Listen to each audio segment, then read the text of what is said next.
দেখো আমি জল বসিয়ে দিয়েছি, দিয়ে দিলাম একটু নুন। আর আমি আজকে ডিম রান্না করব, ডিম সেদ্ধ করে নেব।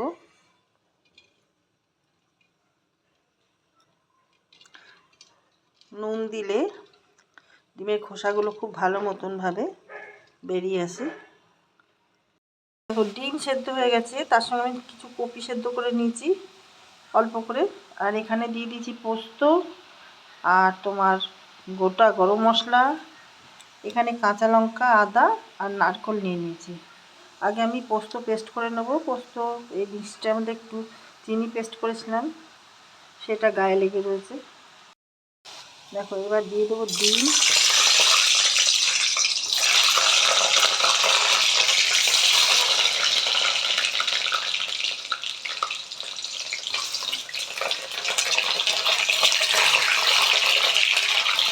ডিমগুলো আমি একটু করে কেটে নিয়েছি।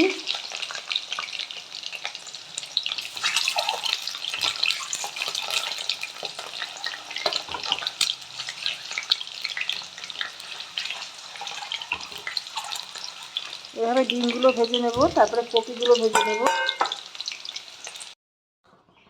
দেখো পোস্তটা গোড়ানো হয়ে গেছে, এবার দিয়ে দিলাম কাঁচা লঙ্কা, আদা আর নারকেল দিয়ে জল দিয়ে পেস্ট করে নেব।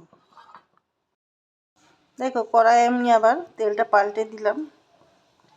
এদিকে সকালবেলা এত তাড়াহুড়ো থাকে না, পার্সেল দুনিয়া সব ওপর নিচ করে কাজ করা, কথা বলা। আর জিরে ফোড়ন দিলাম, একটা শুকনো লঙ্কা দিয়ে দিলাম।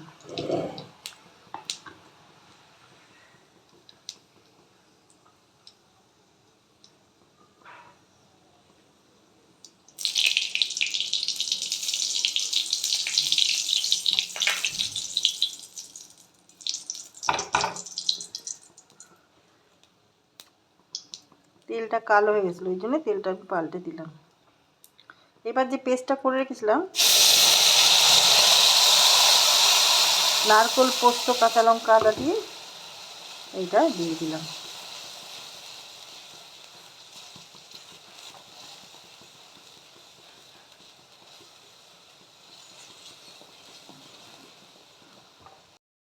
দিয়ে দেবো পরিমাণ মতো নুন। এতে হলুদ দেবো না, আমি সাদা করবো এটা, যেহেতু নারকেল আর পোস্ত আছে, এটা সাদাই ভালো লাগে।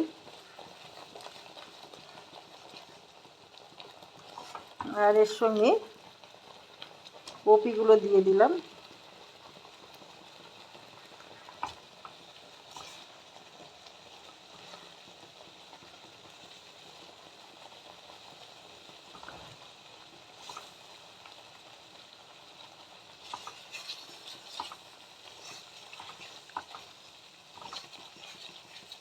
মিষ্টি এই জন্য দেবো না, মিষ্টি এর মধ্যে যে চিনি, তোমার মিক্সারটার মধ্যে চিনি পেস্ট করেছিলাম, ওর গায়ে কিছুটা লেগেছিল। তোমরা চাইলে মিষ্টি তোমাদের পরিমাণ বুঝে দিতে পারো।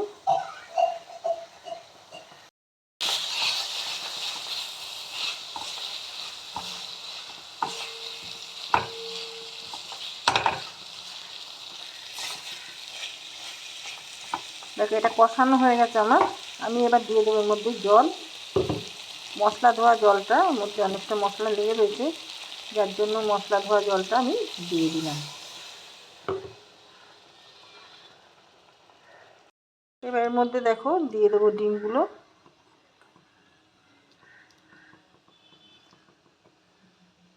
এবার আমি এটা একটু ঢাকা দিয়ে দেবো। দেখো আমি একটু ক্রিম দিয়ে দিলাম, ফ্রেশ ক্রিম।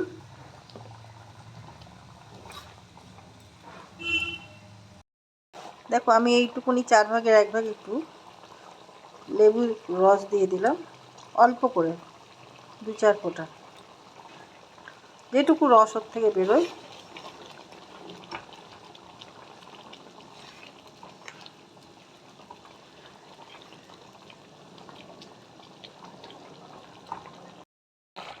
দেখো আমি একটু এর মধ্যে 1 চামচ মতন ঘি দিয়ে দিলাম।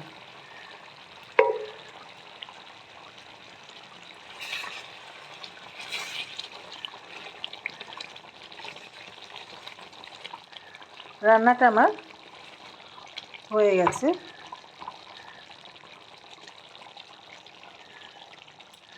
এবার দিয়ে দেবো আমি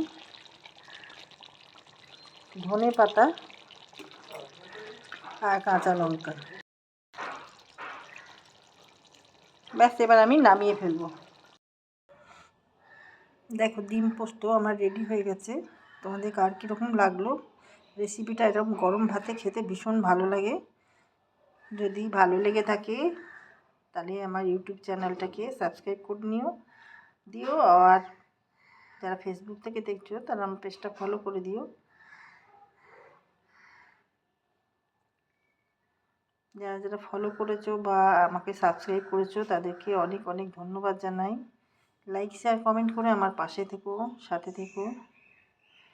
সবাই ভালো থেকো। ভিডিওটা এখানেই শেষ করলাম। Thank you.